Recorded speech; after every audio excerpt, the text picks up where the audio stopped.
ద్వితీయోపదేశ కాండము 18వ అధ్యాయము 10వ వచనం నుండి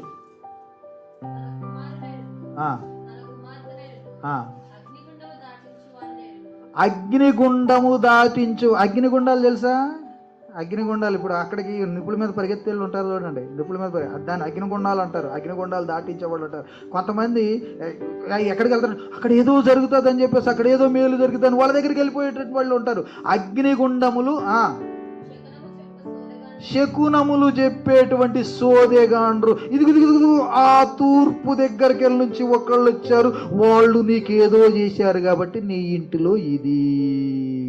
తూర్పు శకునులు చెప్పేవాడు. ఇప్పుడు తూర్పు దిక్కు అంటే మనకి మన ఇంటికి ఉన్నటువంటిది ఎవడో ఆ పక్కన ఎవడో మనకి ఎప్పుడో గొడవ పెట్టుకున్నటువంటి వాడు, మన బంధువులోని ఎక్కడో వాళ్ళు ఆ ప్రాంతానికి వెళ్ళిపోయినట్టు మనం ఏమనుకుంటున్నాం, అమ్మా అని ఆలోచించుకుంటాం. మనం ఆలోచించుకొని ఫలానప్పుడు ఫలానా వాడితో గొడవ పెట్టుకున్నాం కాబట్టి వాడే ఈడయ్యి ఉండొచ్చు, వీళ్ళు చెప్పింది కరెక్టే, తూర్పుది అమ్మా వీళ్ళు చెప్పింది కరెక్ట్, ఇది పోవాలంటే నేనేం చెయ్యాలి అని అన్నట్టు వాడి దగ్గర అయిపోయినట్టు.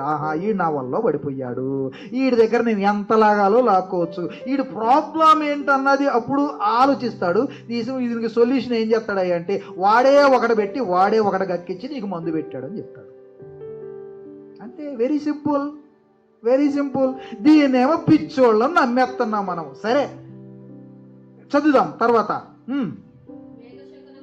మేఘ శకునముల యందు, మేఘ శకునాలు అంటారు తెలుసా?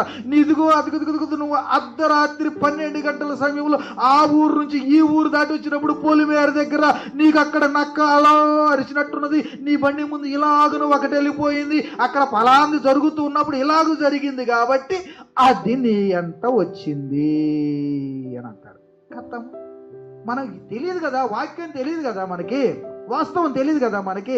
అక్కడ ఏమైతే ఈడక్కడ కనెక్ట్ అయిపోతాడు. మేఘ శకునములు చెప్పేటువంటి వాళ్ళంట అదేనో ఆకాశంలో ఉన్నటువంటి మార్పులను బట్టి దానికి అనుకూలంగా చేసి, అంటే అమావాస్య రోజు, పౌర్ణమి రోజు, పున్నమి రోజు, మంగళవారం రోజు, ఆదివారం రోజు ఇది మంచిది కాదురా బాబు అని చెప్పేసి ఏదో ఒక విషయంలో నీ మనసులో ఒక కల్మషం అనే విత్తనాన్ని, అనుమానం అనే విత్తనాన్ని, భయము అనేటువంటి విత్తనాన్ని నాటేశాడు.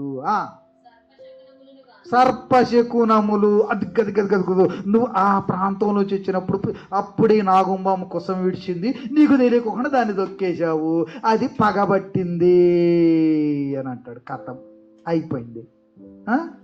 నాగశకునములు పల్లెటూర్లు ఇవన్నీ కూడా మనకి దేవుని మహాకృపను బట్టి సిటీలో కూడా కొంతమంది అటు పోతుంటారులే. ఇప్పుడు కూడా నమ్మేటువంటి వాళ్ళు ఉన్నారు కదా. పాములు అప్పుడు ఉన్నాయి, ఇప్పుడు ఉన్నాయి. అది ఇలాగునా చదువు తర్వాత. చిల్లంగి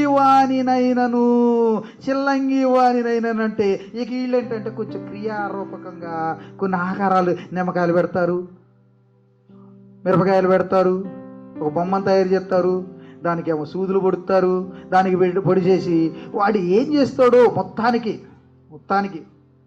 దానికి చాలా రకాలైనటువంటి హిప్నాటిజంతో కూడినటువంటివి ఉంటాయి. దాంట్లో చాలా రకాలైనటువంటివి. కనుక ఉదాహరణకు నేను ఒక మాట చెప్తాను. నేను నీ చెయ్యిని పట్టుకుని ఇలాగున మొట్టమొదటికి ఇలా చెయ్యిని పట్టుకుని రుత్తాడు. మనకు తెలియకోకుండా కొన్ని కాయలలో సన్న ముళ్ళతో కూడినటువంటివి, సన్న ముళ్ళతో కూడినటువంటివి ఉంటాయి. అవి దాన్ని పట్టుకొని ఇలాగ రాసినా అనుకో, మనకు తెలియకోకుండా ఒక 10 నిమిషాల తర్వాత అక్కడ దురదపడుతుంది. ఇప్పుడు మాంత్రికుడు ఏం చేస్తాడయ్యా అంటే ఒక బొమ్మను తయారు చేసి, ఆ బొమ్మను తయారు చేసినప్పుడు ఒక సూదిని తీసుకొచ్చి ఆ చేతిని ఇలా గుచ్చుతాడు. వాడు అంతకుముందే నిన్ను తాకాడు. ఒక 5-10 నిమిషాల తర్వాత నీకు ఇక్కడ దురదపడుతుంది. ఈ చెయ్యి బాగానే ఉంటుంది, ఈ చెయ్యి చూసిన వాడు నీ ఏ తాకాడో ఆ చెయ్యినే వాడు గుచ్చుతాడు. నీకు ఇప్పుడు నాకు ఇక్కడ దురదపడుతున్నది, ఇక్కడ ఏదో గుచ్చుకున్నట్టు.